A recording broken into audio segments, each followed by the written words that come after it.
I am the Dot Father, and I am going to talk about everything Polkadot. Specifically today, I am going to speak about the reason why Polkadot exists, why Polkadot is even in the cryptocurrency market. Now, in order to go ahead and talk about this, first it's important to notice that this is not financial advice. I do have a lot of friends and family and people who are interested in the crypto space always telling me, what is Polkadot? What is Polkadot? It's too technical. Why is it so complicated to understand? I don't understand why the market cap is so high, etc., etc., etc. So my job, or what I'm going to try to aim to do, is specifically take this complex technology and essentially give it to you so that you could go ahead and use it for yourself, invest in it, develop inside of it, whether it's through DeFi, whether it's through NFTs, etc., etc. So I think to understand why Polkadot exists, which is the main topic of this conversation, is to really understand the history of Ethereum. Um, and let's go ahead and talk about who the founders are. So obviously we know Vitalik, but Gavin Wood is the creator, one of the creators of Polkadot. He is the guy who essentially created the Solidity programming language inside of Ethereum. He's the one, the backbone of the smart contracts since the nick of time inside of the cryptocurrencies projects. And so in 2017, 2018, he left to go ahead and start Polkadot. Now, the story is interesting here, especially when it comes to the architecture. Not only does Polkadot actually resemble Ethereum 2.0, but it has a lot of the improvements that should have had when talking about scaling, governance, security, etc., etc. So one of the main things that I want to talk about when it comes to history is actually the ICO boom of 2017, 2018. So what ended up happening was that there was a huge bubble where a lot of people got scammed, rug pulled, etc., etc.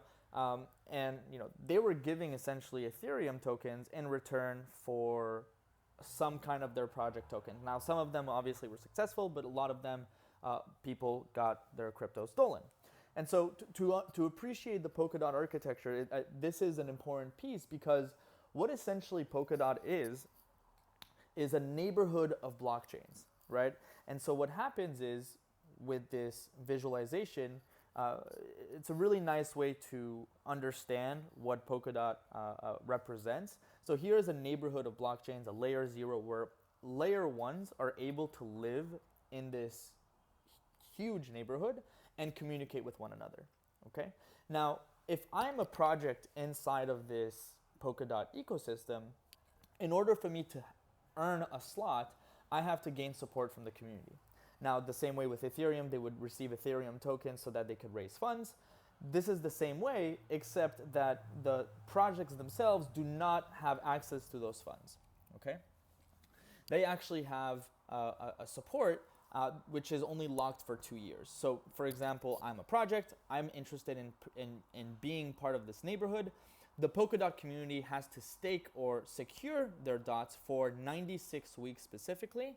And the higher the dots, obviously, the more support I have. And of course, the higher probability of me securing a parachain slot. This is what it's called. One of the parachains is a layer 1 that lives inside of this ecosystem.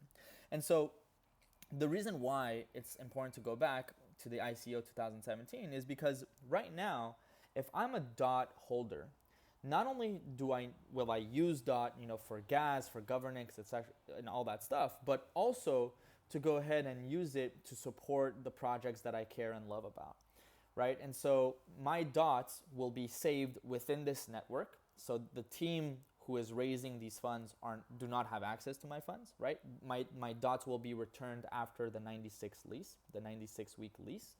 And of course, the return is that they gain support so that they can live inside of the Polkadot parachain, right? Now, why would I, as a user, want to secure the network and my dots and not use them for 2 years, essentially, right? For 96 weeks. Now, there's a really clear answer to that. And the biggest answer is that obviously these projects are going to be giving you as an economic reward their token, their native token of the Polkadot ecosystem. And so This is one of the biggest ways in a secure and streamlined fashion projects in Web3 are able to raise funds, but not only that, be part of an amazing neighborhood where they could go ahead and share NFTs, DeFi liquidity, etc., when it comes to the upcoming multi-chain feature, right?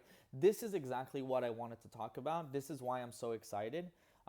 We could talk about the economic rewards, the return on investment, etc., but it's important to understand why Polkadot exists in the first place, and of course its vision. Right now, of course, it's very, it's much deeper than that, the architecture, the this, the that, but what I am trying to do is to try to simplify the reason why you should have Polkadot inside of your wallet. This is not financial advice.